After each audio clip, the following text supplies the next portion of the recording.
My first true crime novel was published in early 2011. The book followed the 4-year career of a serial killer in southern Illinois, covering the grisly details of his murders and eventually ending with his arrest. The book was absolutely perfect. I poured hundreds of hours into research, interviews, and writing. I was convinced that it was a sure ticket into a life as a famous author. My publisher had other plans.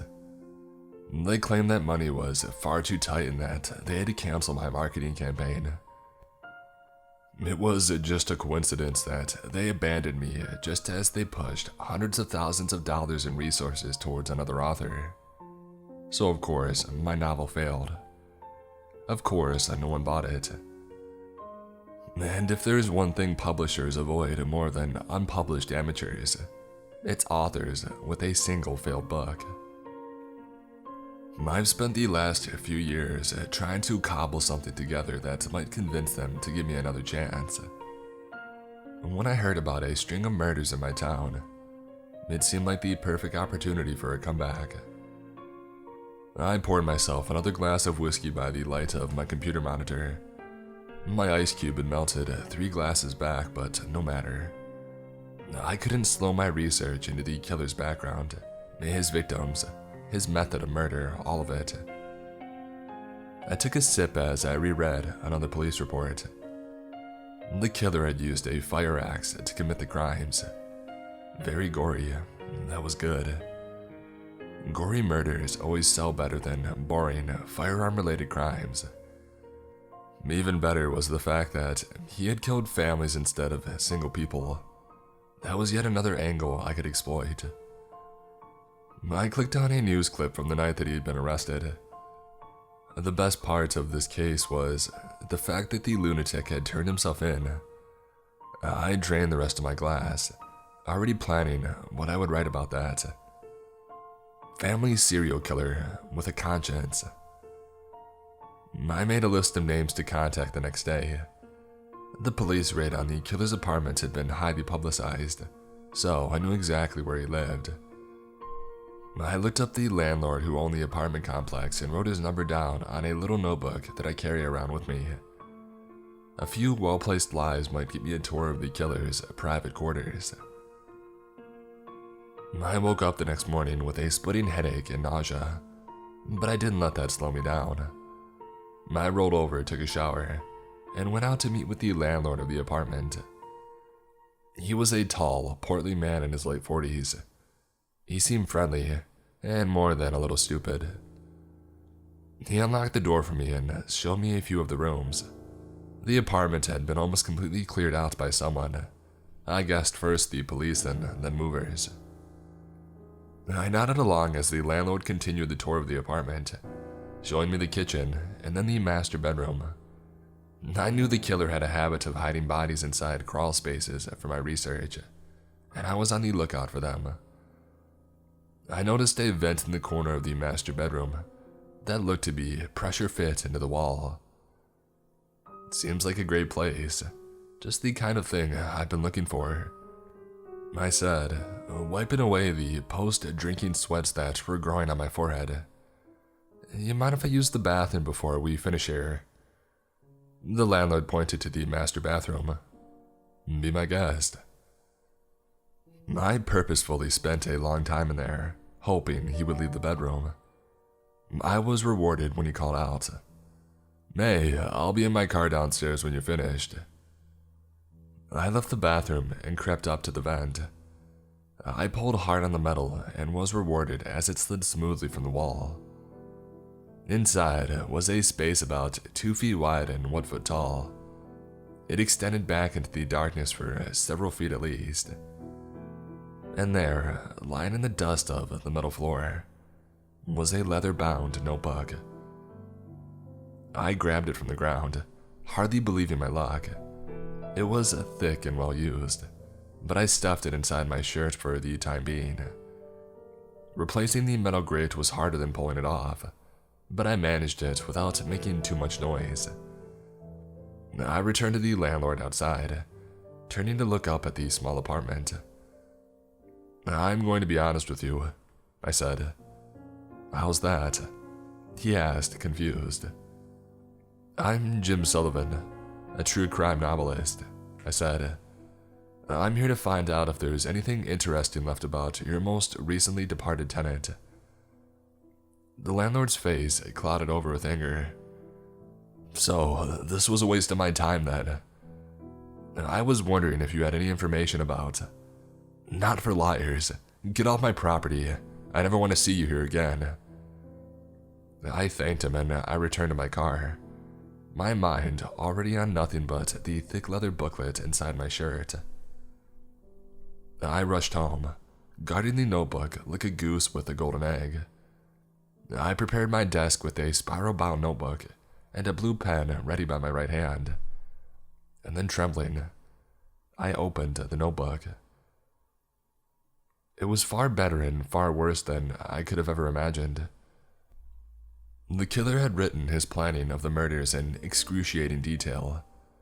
He explained how he watched the houses, how he waited to see whether or not the husbands loved their wives, whether or not the children were disobedient, what kind of dinners they ate and at what time.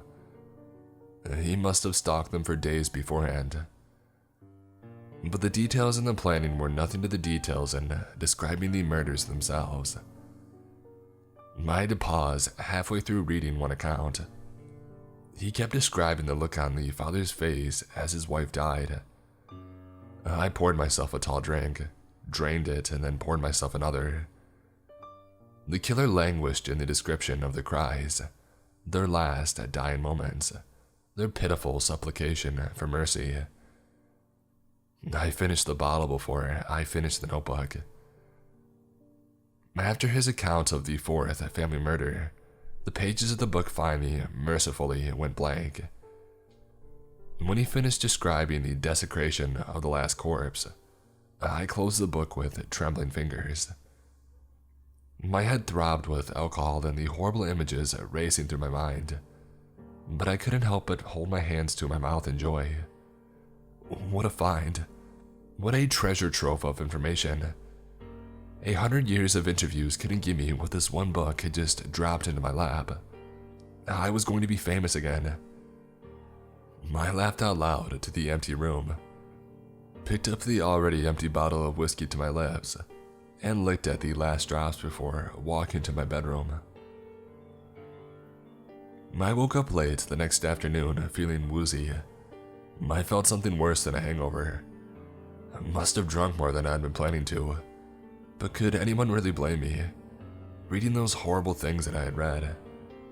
No, of course, no one could blame me. In fact, no one could blame me if I had another drink right now to ease this horrible throbbing in my skull.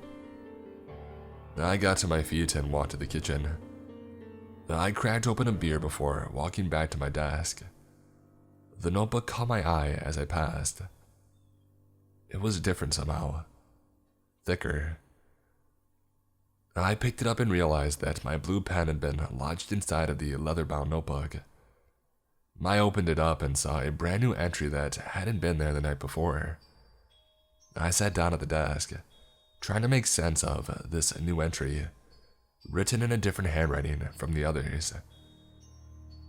My blood ran cold as I realized what I was reading. I read in similar, meticulous detail how I had gone to a house up in the mountains and killed a young couple on their honeymoon.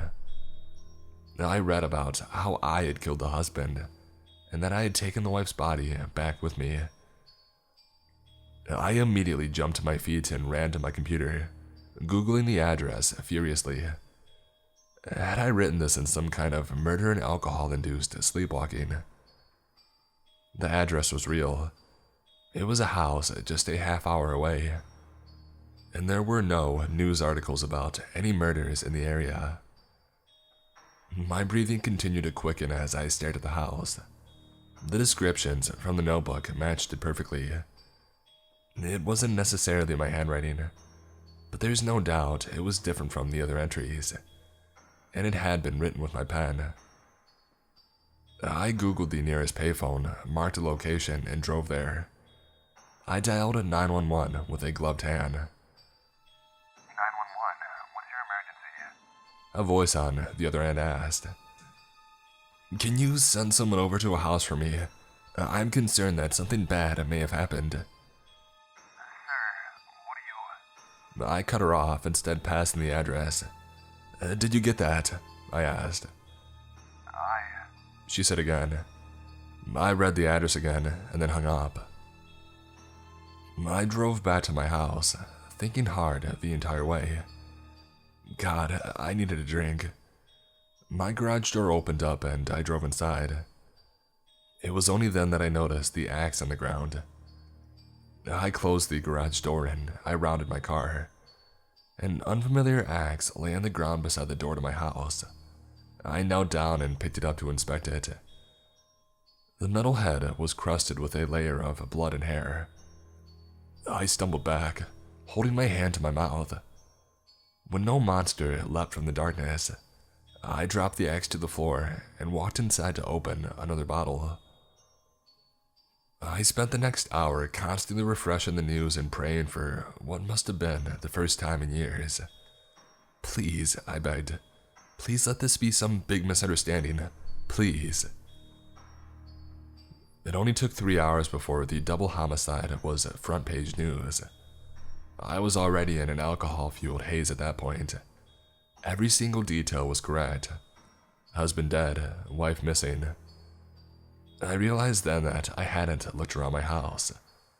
The wife's body was somewhere after all. Wouldn't she be in the house of her killer?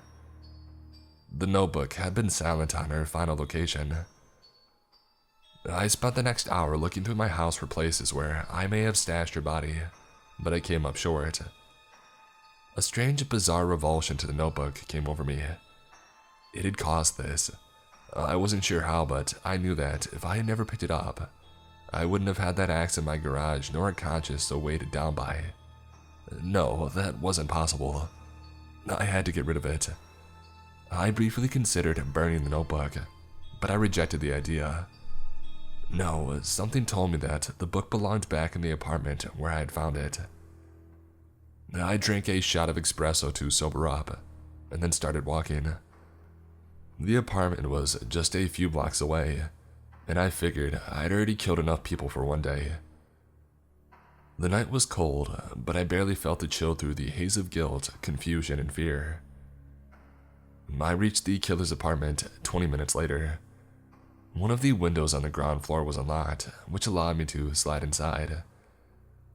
I closed it behind me and looked around at the apartment. The other killer had turned himself in, hadn't he? He had had a conscience. My mouth turned down into a snarl. It wasn't my fault, even if I did do it. It was this notebook. I pulled it out and I threw it onto the ground. After a moment of hesitation, I scooped it back up and walked up the dark stairs to the master bedroom. It was the same as I had left it the day before, though the vent looked off. Maybe the landlord had noticed I had messed with it. No matter. I knelt down and pulled hard on the vent, earning a cut on my thumb as the metal slid free. I reached down and grabbed the notebook and then extended my arm into the darkness, where I hit something soft and wet. I flipped on my phone's light and saw the body of a woman lying inside, covered in enough blood to leave the scent of iron in the air. I stumbled back, trying to make sense of it. Surely I hadn't killed this woman and then driven to this house, right? And then my thought from earlier returned to me. The woman's body was almost certainly on the killer's property. The front door of the apartment below me opened with a crash. I spun and backed up, still on my hands and knees as the sound of slow, steady footsteps climbed up the stairs. The bedroom door opened and the light flicked on. The landlord I had met the other day stood in the doorway, holding an axe covered in still wet blood. "Well, I'm sad to say you weren't at home this time," he said, gripping the head of the axe with a beefy fist. "You're probably wondering what the heck's going on, am I right?" He pointed the handle of the axe towards me. "Am I right?" I nodded slowly, my mind racing. He hefted the axe in his hands. There's just something about convincing other people that they're killers. Not even the light leaving someone's eyes gives me the rush I felt when that poor sap turned himself in. Sorry, liar. You just happened to be the next to pick up the bug. But you made it easy. You even gave me your name. Looks like I'll have to leave that notebook out for someone else to find. Maybe a detective will wake up to find that he's killed his wife. What do you think? He took a step into the room. I jumped to my feet and ran for the bathroom. I knew from my time there earlier that it had a window. I only made it a few feet before the axe slammed into the back of my left arm. I ignored the pain and I leapt at the window, crossed my arms into an axe and crashed through the glass. The fall was just long enough for me to reflect on my poor decision before I hit the ground. A dozen things inside me broke with the impact, but that wasn't what worried me. What worried me was that I would hear heavy footsteps again. But I didn't hear footsteps. I heard a cry of surprise. A young couple ran over to me. "Are you okay?" the man shouted. The last thing I heard before losing consciousness was the wife calling the police. I'll skip over my stay in the hospital, the police's fruitless search for the landlord, and my panic attacks. They still haven't found him, and I don't think I'll be able to sleep until they do. I let the police take copies of the notebook, but I still own the original. And I'm not going to lie to you. I still occasionally check the ending to make sure no new entries have shown up.